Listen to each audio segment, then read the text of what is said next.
Good evening guys, welcome back to free online classes. आज हम देखेंगे सी टेट के प्रीवियस ईयर का मिनी मॉक टेस्ट। कौन से सेक्शन का? सीडीपी का। तो देखिए आपके सामने ओपन है सीडीपी का कुछ प्रीवियस ईयर में आए हुए क्वेश्चन हैं। चलिए आप मॉक टेस्ट लगाइए, मैं भी आपके साथ साथ मॉक टेस्ट लगा रही हूँ। देखते हैं आप कितना सही कर पाते हैं और इनके हम सॉल्यूशन भी देखेंगे। तो देखिए फर्स्ट क्वेश्चन है, डैश व्यवहार परिवर्तन की एक प्रक्रिया है जो ज़रूरी नहीं है कि उम्र के साथ साथ होती है, लेकिन जीवन भर होती रहती है। ऑप्शन आपके सामने है, परिपक्वता, तत्परता, आनुवांशिकता, गतिशीलता। तो देखिए इसका सही ऑप्शन हम लगाते हैं परिपक्वता। तो देखिए हमारा आंसर बिल्कुल करेक्ट है। इसके बारे में और देख लेते हैं विस्तार से सॉल्यूशन में। विकास और वृद्धि मानव जीवन की एक व्यापक, जटिल और निरंतर प्रक्रिया है। की पॉइंट्स हैं इसके, शारीरिक वृद्धि और विकास को परिपक्वन कहा जाता है। यह एक विकासात्मक प्रक्रिया है जो किसी व्यक्ति के आनुवंशिक गुणों और क्षमता के विकास को संदर्भित करता है। क्या परिवर्तन एक ऐसा गुण है जो उसके आनुवंशिक गुणों या क्षमता के विकास को संदर्भित करता है। यह व्यवहार परिवर्तन की एक प्रक्रिया है जो जरूरी नहीं है कि उम्र के साथ साथ बढ़ती है, बल्कि व्यक्तियों के बढ़ने और विकसित होने तक जीवन भर होती है। यह आनुवंशिकता और पर्यावरण के बीच एक परस्पर क्रिया के माध्यम से भावनात्मक, मानसिक और शारीरिक रूप से परिपक्व होने की एक प्राकृतिक प्रक्रिया है। इसलिए यह समझा जा सकता है कि परिपक्वता व्यवहार परिवर्तन की एक परिपक्वता है जो उम्र के साथ साथ नहीं होती है, बल्कि जीवन भर होती है। तो गाइस इसके बारे में हमने पढ़ लिया, इसके बारे में डिटेल भी पढ़ ली हमने आंसर के बारे में। अब देखिए अगला क्वेश्चन देखिए, तत्परता आपको पता ही होगा क्या होता है। किसी काम के प्रति तत्पर रहना, संलग्न रहना। आनुवंशिकता जो हमारी पीढ़ी दर पीढ़ी जो गुण बच्चों में आते जाते हैं उसे आनुवंशिकता कहते हैं। गतिशीलता किसी कार्य के लिए गतिशील रहना। ये तीनों ऑप्शन आपको समझ में आते होंगे। चलिए नेक्स्ट क्वेश्चन देखते हैं क्या है। नेक्स्ट क्वेश्चन है, निम्नलिखित विकास के सिद्धांतों का उनके सही वर्णन से मिलान कीजिए। जी मिलान करनी है इस क्वेश्चन में। पहला है समीप दूराभिमुख दिशा,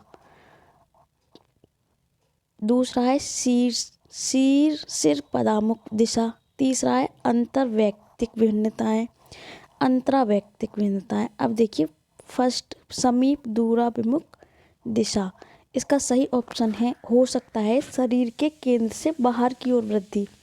समीप दूराभिमुख का होता है शरीर के केंद्र से बाहर की ओर वृद्धि। शीर्ष पदामुख दिशा क्या होती है? ये होता है सिर से लेके पैर तक। सिर पदामुख से आप पहचान सकते हैं सिर से पैर तक का क्रम। तो देखिए हमें जब इन चारों में से अगर दो के हमें सही आंसर पता है, सही मिलान पता है, तो हम ऑप्शन से इस आंसर को अटेम्प्ट कर सकते हैं। तो देखिए हम देखते हैं कि हमें पता है, दूसरा हमें पता है कि इसका ये दूसरे का मिलान ए से ही होना है 101%। तो हम देखते हैं सेकंड का ए कौन से ऑप्शन में दे रखा है। देखिए फर्स्ट ऑप्शन में दे रखा है सेकंड का मिलान ए से, तो सेकंड का फर्स्ट ऑप्शन हमारा सही हो जाएगा। देखिए बिल्कुल करेक्ट हुआ है। इसमें थोड़ा हम सारा क्वेश्चन न करके एक दो के हमें पता है तो हम अटेम्प्ट कर सकते हैं। तो देखिए सॉल्यूशन में देखते हैं क्या क्या डिटेल्स है इसकी। विकास शब्द किसी व्यक्ति में गुणात्मक परिवर्तन जैसे व्यक्तित्व में परिवर्तन या अन्य मानसिक और भावनात्मक पहलुओं को दर्शाता है। हालांकि अक्सर वृद्धि और विकास का परस्पर उपयोग किया जाता है। व्यक्ति के शारीरिक परिपक्वता अर्थात वृद्धि प्राप्त करने के बाद भी विकास की प्रक्रिया जारी रहती है। व्यक्ति निरंतर बदलता रहता है क्योंकि वह पर्यावरण के साथ अंतःक्रिया करता है। देखिए की पॉइंट्स कहाँ हैं इस क्वेश्चन के, की पॉइंट्स देख लीजिए। ये चारों ऑप्शन दे रखे हैं, उसके सही आंसर इन्होंने सामने लिख रखे हैं। जैसे समीप दूराभिमुख दिशा शरीर के केंद्र से बाहर की ओर, शरीर से केंद्र से, जैसे हम कैसे कह सकते हैं कोई भी विकास है, हमारी रीढ़ की हड्डी का विकास होगा, फिर हमारे रीढ़ की हड्डी से हमारे शरीर के बाहर की ओर का विकास होगा, है ना। सिर पिदामुख दिशा, सिर से पैर की ओर की। देखो छोटा बच्चा होता है, पहले वो अपनी गर्दन को संभालना सीखता है, उसके बाद क्या करता है, उसके बाद अपने हाथों पे क्रियाएं करता है, फिर वो बैठना सीखता है, फिर वो घुटनों पर चलना सीखता है, फिर उसके बाद वह चलना सीखता है। तो उसका जो विकास होता है वो सिर से पैर की तरफ होता है। अंतर व्यक्तिक, विभिन्न बच्चे भिन्न भिन्न दर से बढ़ते हैं। कोई बच्चा 2 साल की एज में उसकी हाइट अच्छी होती है, किसी की थोड़ी कम होती है, तो बच्चों की विभिन्नताएं पाई जाती हैं। अंतरावैयक्तिक विभिन्नताएं, विकास, किसी एक बच्चे में विकास की दर विकास के एक क्षेत्र की अपेक्षा दूसरे क्षेत्र से भिन्न होती है। जैसे किसी बच्चे में मैथमेटिक्स में नॉलेज है, किसी बच्चे की साइंस में नॉलेज है, किसी बच्चे की ड्राइंग में नॉलेज है, तो बच्चों में भिन्नताएं होती हैं। तो चलिए नेक्स्ट क्वेश्चन देख लेते हैं। ये थर्ड क्वेश्चन देखिए, गार्डनर ने बहुबुद्धि सिद्धांत के तहत 7 प्रकार की बुद्धि को प्राथमिकता दी है। निम्नलिखित में से किसे बहुबुद्धि सिद्धांत के संदर्भ में मान्य नहीं माना जा सकता।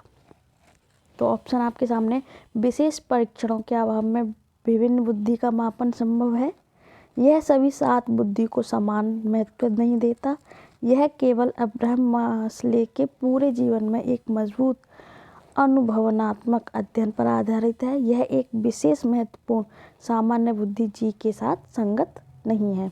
तो देखिए आप लगाइए अपना ऑप्शन, आपको क्या सही लग रहा है। गार्डनर ने बहुबुद्धि का सिद्धांत दिया था, यह किसको मानने नहीं देता। तो देखिए मुझे इसका आंसर लग रहा है, यह केवल अब्राहम मास्लो के पूरे जीवन में एक मजबूत अनुभवनात्मक अध्ययन पर आधारित है। नहीं है दिया है ना, ये विशेष परीक्षण भी उसमें दे रखे हैं, 7 बुद्धियों का भी सब कुछ दे रखा है। तो देखिए गार्डनर की बहुबुद्धि सिद्धांत के बारे में सॉल्यूशन में पूरा डिटेल से दे रखा है, आप ध्यान से देखिए। बहुबुद्धि के विचार के अनुसार प्रत्येक व्यक्ति के पास बुद्धि के सभी 8 अंश से लेकर भिन्न भिन्न प्रकार के कौशल होते हैं, और एक व्यक्ति की अधिगम की शैली उसके अधिकतम बुद्धि के क्षेत्रों से संबंधित नहीं होती है। इसका मतलब ये हुआ कि किसी व्यक्ति की जो अधिगम की शैली है, जरूर नहीं है कि उस व्यक्ति में जितनी बुद्धि है उसकी अधिगम की शैली भी उतनी ही ज़्यादा हो। की पॉइंट क्या है इसके, इस दृष्टिकोण के अनुसार बुद्धि के पारंपरिक मनोमितीय विचार अत्यंत प्रतिबंधित हैं। गार्डनर ने पहली बार सन 1983 में प्रकाशित frame of mind the theory of multiple intelligence में अपनी सिद्धांत का सुझाव दिया, जिसमें उन्होंने कहा कि प्रत्येक व्यक्ति में बुद्धि की भिन्नता होती है। उन्होंने एक बुक प्रकाशित की थी जिसका नाम था frame of mind the theory of multiple intelligence, जिसमें उन्होंने कहा कि प्रत्येक व्यक्ति में बुद्धि की भिन्नता होती है। ये सभी जानते हैं कि किसी व्यक्ति में ज़्यादा बुद्धि होती है, किसी में कम, किसी में बहुत ज़्यादा। तो गार्डनर ने अपनी बहुबुद्धि परिकल्पना में 7 विभिन्न प्रकार की बुद्धि पर जोर दिया। अब्राहम मास्लो एक अमेरिकी मनोवैज्ञानिक थे जिन्होंने यह समझाने के लिए एक आवश्यकता पदानुक्रम विकसित किया कि लोग जो करते हैं वह क्यों करते हैं। उनकी अवधारणा ने दावा किया कि मनुष्य की बुनियादी ज़रूरतें हैं जिन्हें उच्च स्तरीय सामाजिक, भावनात्मक और आत्म-वास्तविक लक्ष्यों का पीछा करने से पहले पूरा किया जाना चाहिए। इसे बहुबुद्धि परिकल्पना के संदर्भ में मान्य नहीं माना जा सकता, क्योंकि यह केवल अब्राहम मास्लो के जीवन भर के पर्याप्त अनुभव अनुसंधान पर आधारित है। उन्होंने जो वैज्ञानिक थे, उन्होंने ये कहा कि जो हमारी ये है वह जरूरी नहीं है कि जीवन भर के पर्याप्त अनुभव अनुसंधान पर ही आधारित हो। गार्डनर ने 7 प्रकार की बुद्धि को प्राथमिकता दी। कौन कौन सी बुद्धि थी देख लीजिए। भाषाई बुद्धि, तार्किक गणितीय बुद्धि, स्थानिक बुद्धि, शारीरिक गतिक बुद्धि, संगीतमय बुद्धि, अंतर्वैयक्तिक बुद्धि, अंतर्वैयक्तिक बुद्धि, सामान्य बुद्धि, जिसे अक्सर जी कारक के रूप में जाना जाता है। यह एक व्यापक मानसिक क्षमता का अधिकार है जो संज्ञानात्मक क्षमता उपायों पर प्रदर्शन को प्रभावित करता है। तो देखिए गार्डनर के बारे में जिन्होंने उन्होंने साथ कौन कौन सी बुद्धि थी, ये सारा पुस्तक में मतलब इसकी क्वेश्चन के सॉल्यूशन की डिटेल से आप और भी क्वेश्चन इससे बन सकते हैं, तो इसके सॉल्यूशन की डिटेल भी आप ध्यान से देख लेंगे। देखिए नेक्स्ट क्वेश्चन देखते हैं।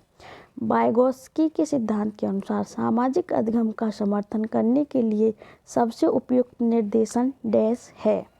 तो सबसे उपयुक्त निर्देशन क्या है जी? पाठ्यक्रम, छात्र नियत कार्य पर एक साथ मिलकर काम करें, छात्रों के व्यक्तिगत कार्य, पारंपरिक परीक्षण। तो देखिए छात्र नियत कार्य पर साथ मिलकर काम करें, ये क्या किसने कहा था? वाइगोत्स्की के सिद्धांत में कहा गया था। देखिए सही आंसर है हमारा।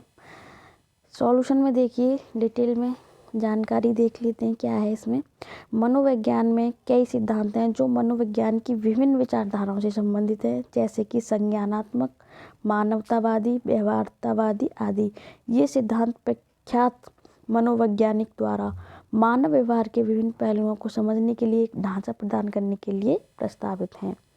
सोवियत मनोवैज्ञानिक लेव वाइगोत्स्की ने सामाजिक सांस्कृतिक सिद्धांत प्रतिपादित किया। यह सिद्धांत इस विचार पर आधारित है कि सामाजिक अधिगम शिक्षार्थी की संज्ञानात्मक क्षमता के विकास में महत्वपूर्ण भूमिका निभाता है।